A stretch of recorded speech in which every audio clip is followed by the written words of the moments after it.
अस्सलाम वालेकुम। बायोसेफ फार्मिंग की तरफों मेरे तमाम यूट्यूबर दोस्तों को सलाम थी गया कि मैं ये पैगाम दिसां कि तमाम दोस्त बायोसेफ फार्मिंग देखते रहें ताकि उन्हें को नित नई मालूमात मिलती रह वजे और उन्हें इल्म में इजाफा होता रह वजे। अज का अपना टॉपिक जोड़ा तुझे वो आप गाल करें सुन ज़रात और मैशत के बारे में। जिमें कि आख्या वेंदे कि ज़रात पाकिस्तान की रीढ़ की हड्डी है। 70% लोग ज़रात नाल जुड़े हुए हैं जिन्हें अपना रोज़गार सिर्फ ज़रात तो हासिल करना है। अजकल सैलाब की तबाहकारी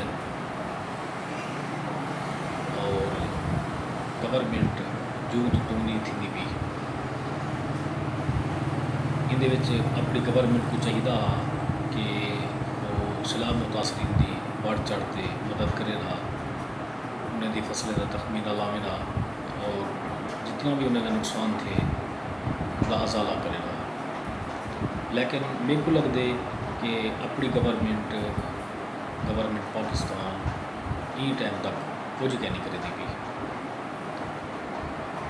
जिमें माजी तुम देखते आए हो कि जदा भी गरीब का नुकसान थे उनको कुछ नहीं वसूल था।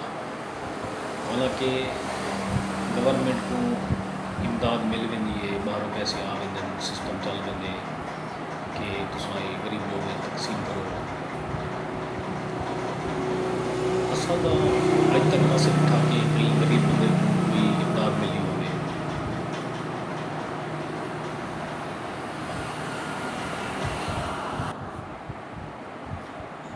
तो तुसा डिठा हो सो साल 2025 का चौथा महीना गंदम का रेट ना बढ़ावन नाल गवर्नमेंट जिम्मेदारियों को तबाह कर छोड़ा।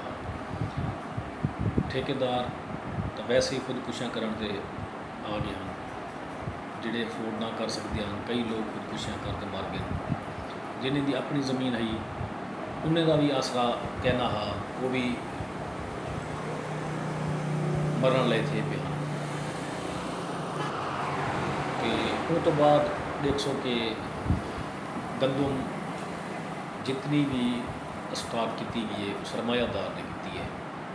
कहीं काश्तकार ने गंदम स्टॉक नहीं की, ना ही काश्तकार की सट्टा तई गंदम स्टॉक करने की और ना ही काश्तकार ने स्टॉक की है।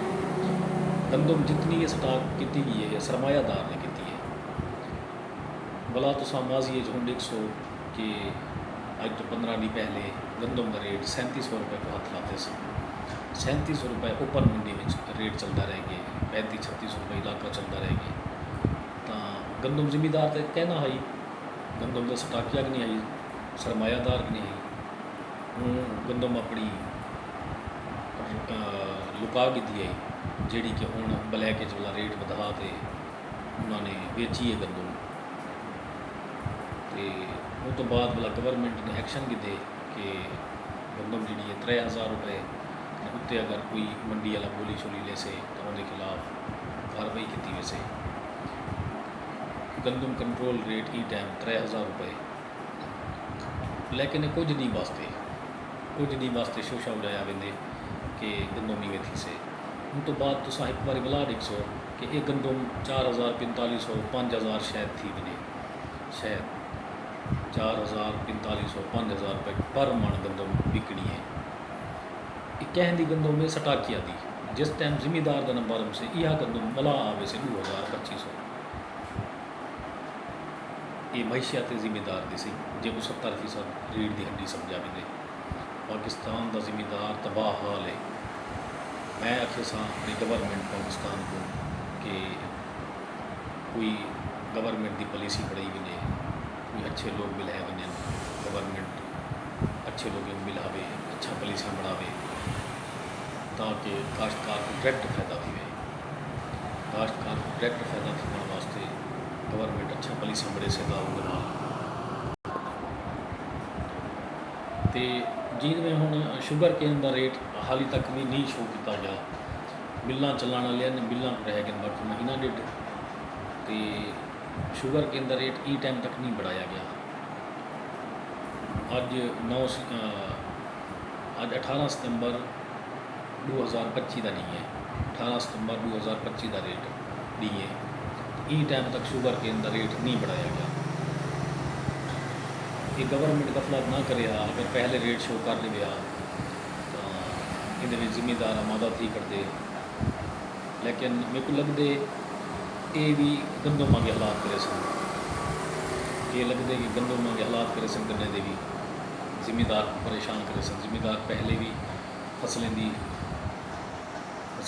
रेट ना होने नाल पहले भी सरमाया फसलें का रेट ना होने नाल जिम्मेदार पहले भी तबाह हाल है। मेरे को लगते शुगर के अंदर भी इन दफ़ा यो हाल थी से। तो मैं गवर्नमेंट को अपील करे सा कि जल्द अज जल्द शुगर के अंदर रेट ओपन किया वजे ताकि जिम्मेदार भरोसा करके खड़ वजे तो पता हो क्या करना है। बड़ी महंगाई थी ये, 10% 15% मज़ीद महंगाई थी ये। फर्टिलाइज़र ते पेस्टिसाइड ते बड़िया मुश्किल नाल फसलां तैयार थी। तो रेट उम्मीद है कि लगता है पे चांस कि 450 गवर्नमेंट कर से अगर कड्डी उसका रेट उन्हें दी चीनी सारा सीज़न 8000 9000 10000 पर बैग 50 kg बिकता रह गया। जिस टाइम शुगर मिले का टाइम उनसे नाल आवे से ये चीनी वाल बैग आवे से 6000 रुपये दे, बल जिम्मेदार के गन्ना की दावे से 400 425 नाल भला भी चीनी तो गन्ने का मुआवजना किता बने तो आधियत बचाते चीनी तो गन्ने का मुआवजना किता बने तो बल भी आधियत शुगर फैक्ट्रियाँ पैसा कमी दें। इतना जुल्म ना हो किसान नाल, किसान की रहनुमाई की वजे, अच्छे रेट दिते वजन ताकि किसान खुशहाल थी वे।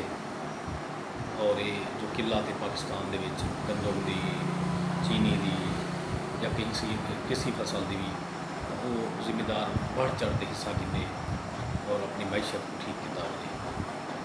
वसलाम, अल्लाह हाफिज़।